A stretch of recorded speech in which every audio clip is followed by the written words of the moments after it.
vraiment le cas. Qu'est-ce qui n'a pas marché? Alors en fait, il faut savoir qu'aujourd'hui, Nokia n'est plus dans les téléphones. Donc effectivement, à l'époque, en 2013, quand Nokia a, disons, pas réussi le changement vers les smartphones, mais depuis, Nokia a changé sa stratégie et maintenant, nous n'est plus dans les téléphones. C'est une société finlandaise qui fabrique des téléphones, une société HMD, qui fabrique des téléphones sous le brand Nokia, sous licence Nokia. Mais il faut savoir que quand même tous les téléphones du monde entier aujourd'hui ont des brevets Nokia et donc payent des brevets Nokia pour faire fonctionner leur téléphone. Donc même si on n'est plus dans le marché des téléphones, on est encore présent, je dirais, indirectement.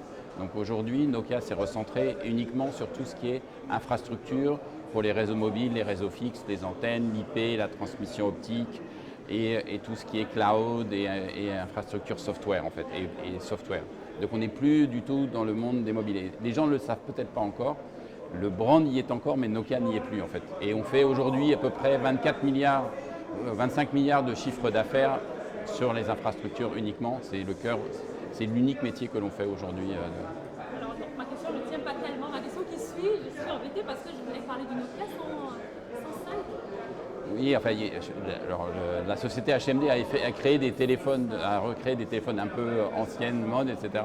Mais on voit, enfin indépendamment, même si c'est pas forcément que de plus en plus, les gens ont besoin de plusieurs téléphones, des téléphones smartphones pour tout ce qui est transmission de data, etc.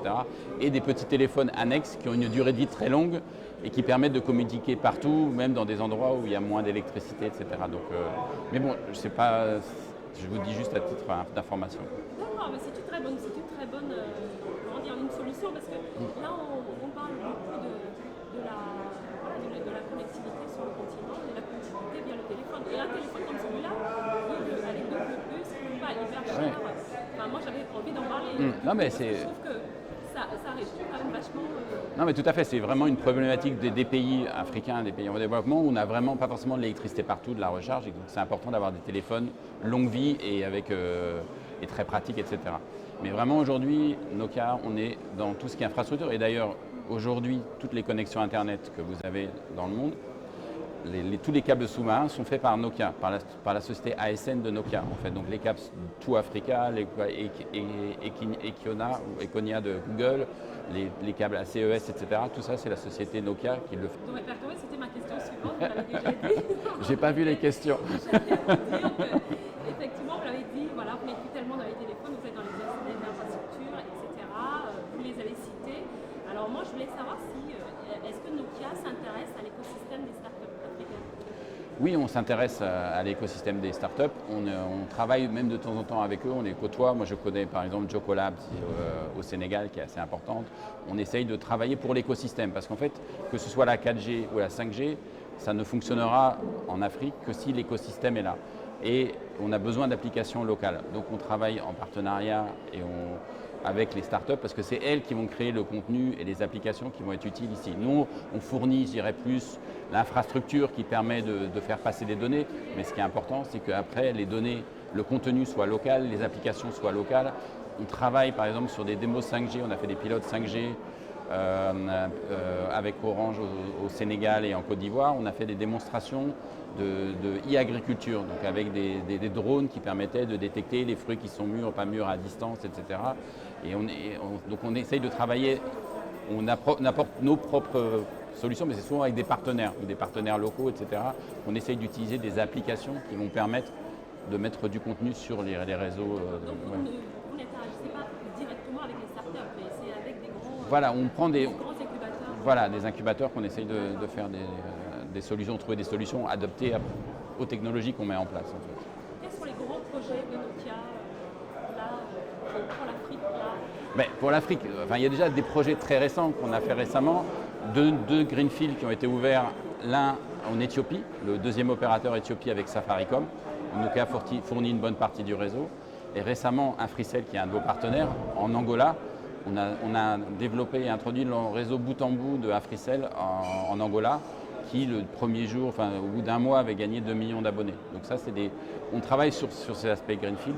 On travaille aussi sur des solutions rurales pour essayer de développer, de fournir des solutions rurales à nos opérateurs quand ils en ont besoin dans des zones un peu reculées. On travaille aussi sur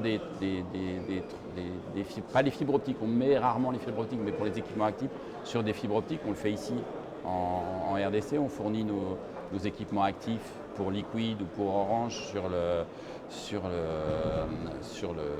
continent en fait. Donc on a les deux aspects.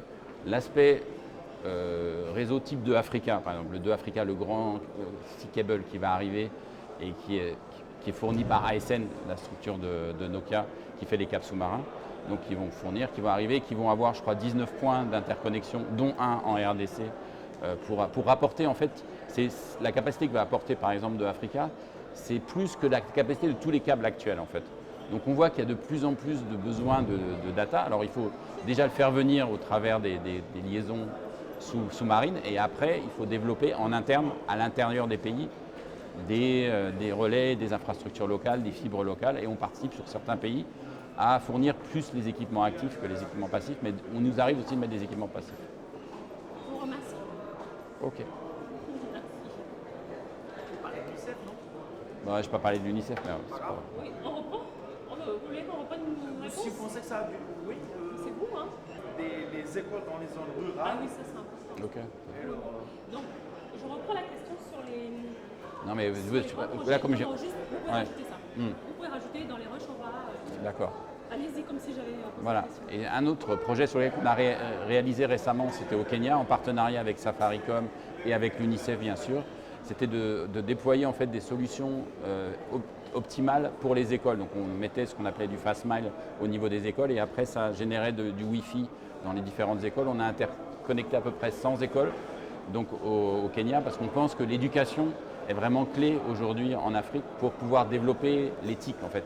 C'est un moyen, mais en fait l'éducation et la connexion des écoles est très importante. C'est pour ça que Nokia s'investit et investit avec des partenaires pour faire ce genre de projet en fait. Merci.